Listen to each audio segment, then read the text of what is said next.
उप मुख्यमंत्री बनने का कोई नई बात नहीं है। चाहे हरियाणा है, पंजाब है, जम्मू कश्मीर है, राजस्थान है, दिल्ली है, इस वक्त उत्तर प्रदेश में भी है। तो ये मैं नहीं समझता ये कोई है।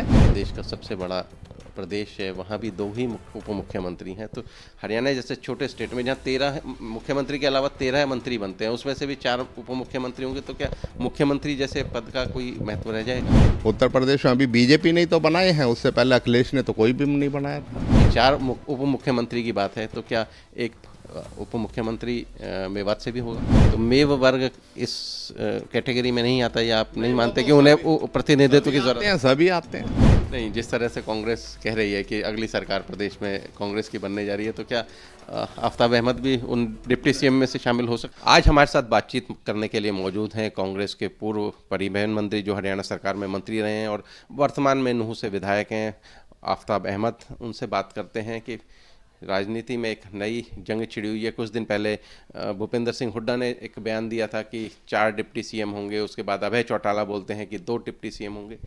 क्या इस तरह की घोषणाओं की कोई ज़रूरत है? मैं समझता हूँ कि वक्त वक्त पे सभी वर्गों को, समुदायों को सम्मान देना, उनको जो है उचित राजनीतिक में जो है, क्योंकि मैं नहीं समझता कि मंत्री, मुख्यमंत्री और वो इसी आधार पे बनाए जाते हैं कि इस प्रदेश में सभी लोगों को प्रतिनिधित्व हो। और इसी बिना पे आज भी तो उप मुख्यमंत्री है। आज उस पर क्यों नहीं सवाल उठाते? दिल्ली में भी तो उप मुख्यमंत्री है। नहीं, आप छत्तीसगढ़ में भी तो उप मुख्यमंत्री है, बिहार में बीजेपी सरकार में उप मुख्यमंत्री बने। तो ये राजनीति में जो है, क्योंकि ये संभावनाओं का खेल होता है, तो उप मुख्यमंत्री बनाना प्रेरोगेटिव होता है मुख्यमंत्री का और पार्टी का कि वो बनाए। और किसी तरीके से अगर किसी को उचित प्रतिनिधित्व देना पड़ता है, चौधरी देवीलाल ने भी 2 उप मुख्यमंत्री रखे थे। तो इस तरह का जो है उप मुख्यमंत्री बनने का कोई नई बात नहीं है। चाहे हरियाणा है, पंजाब है, जम्मू कश्मीर है, राजस्थान है, दिल्ली है, इस वक्त उत्तर प्रदेश में भी है। तो ये मैं नहीं समझता ये कोई है। ये अच्छी बात है कि आप किसी को, वर्गों को जिनका एस्पिरेशंस हैं, जिनकी उम्मीद करते हैं वो भी राज में, सत्ता में हमारी भागीदारी बढ़े, उनको अगर किसी चीज़ के कहने से, इस चीज़ को मैं समझता हूँ ये जो राजनीतिक में हम सबको बराबरी का, सबको उनका जो है एक भागीदारी बनाने के जब बात करते हैं, तो इन चीज़ों से ही यही वो निर्णय है जिनसे हम ज़्यादा से ज़्यादा लोगों को भागीदारी और उस हिस्सेदारी राजनीतिक तौर पे कर सकते हैं। उत्तर प्रदेश देश का सबसे बड़ा प्रदेश है, वहाँ भी 2 ही उप मुख्यमंत्री हैं। तो हरियाणा जैसे छोटे स्टेट में जहाँ 13 मुख्यमंत्री के अलावा 13 मंत्री बनते हैं, उसमें से भी 4 उप मुख्यमंत्री होंगे, तो क्या मुख्यमंत्री जैसे पद का कोई महत्व रह जाएगा? नहीं, मैं समझता हूँ मुख्यमंत्री पद और उप मुख्यमंत्री पद, मंत्री पद सारे सम्मानजनक पद हैं। ये सिर्फ एक चीज़ को, उसको सम्मान को ज़्यादा देने का ही एक सवाल है। और मैं समझता हूँ उत्तर प्रदेश में अभी बीजेपी ने तो बनाए हैं, उससे पहले अखिलेश ने तो कोई भी नहीं बनाया था।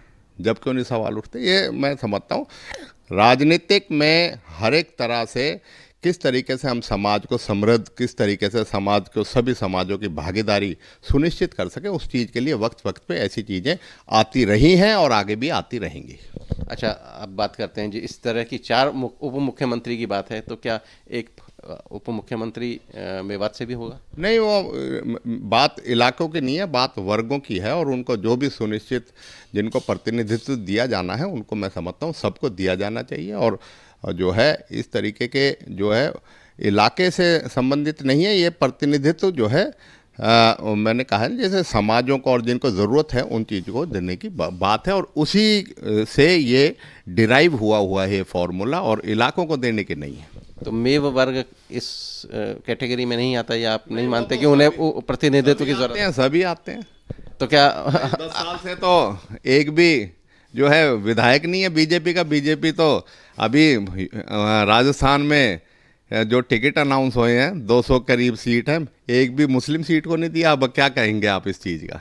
अब उनका भी तो काम चल रहा है इस चीज़ का। अब सवाल जो है, ये बुनियादी सवाल उन बीजेपी जैसी पार्टियों पे उठाने चाहिए जो बिल्कुल ही प्रतिनिधित्व टिकटों में नहीं देते, तो आगे डाल के क्या देंगे? नहीं, जिस तरह से कांग्रेस कह रही है कि अगली सरकार प्रदेश में कांग्रेस की बनने जा रही है, तो क्या आफ्ताब अहमद भी उन डिप्टी सीएम में से शामिल हो सकते हैं? नहीं, मैं समझता हूँ कि वक्त आने पे जिन जिन बातों को कहा जाता है उसको पार्टी नेतृत्व और जो मुख्यमंत्री बनते हैं वो फैसला लेंगे, और सभी को जो है मैं समझता हूँ कि समायोजित करने का यही एक इस तरीका है, जिस तरीके से मंत्री पद भी देना, उसमें करना। इसी अब बीजेपी सरकार में मंत्री पद तो की विधायक के टिकट का तो देते ही नहीं, मंत्री पद की और उसकी क्या उम्मीद करे किसी चीज़ के लिए? तो ये मैं समझता हूँ जिस जिसको राजनीति में समर्थन, जिस जिसको राजनीति में सम्मान और जिस जिसको भागीदारी देनी है, उसके अनुसार ही ये फैसले लिए जाते हैं।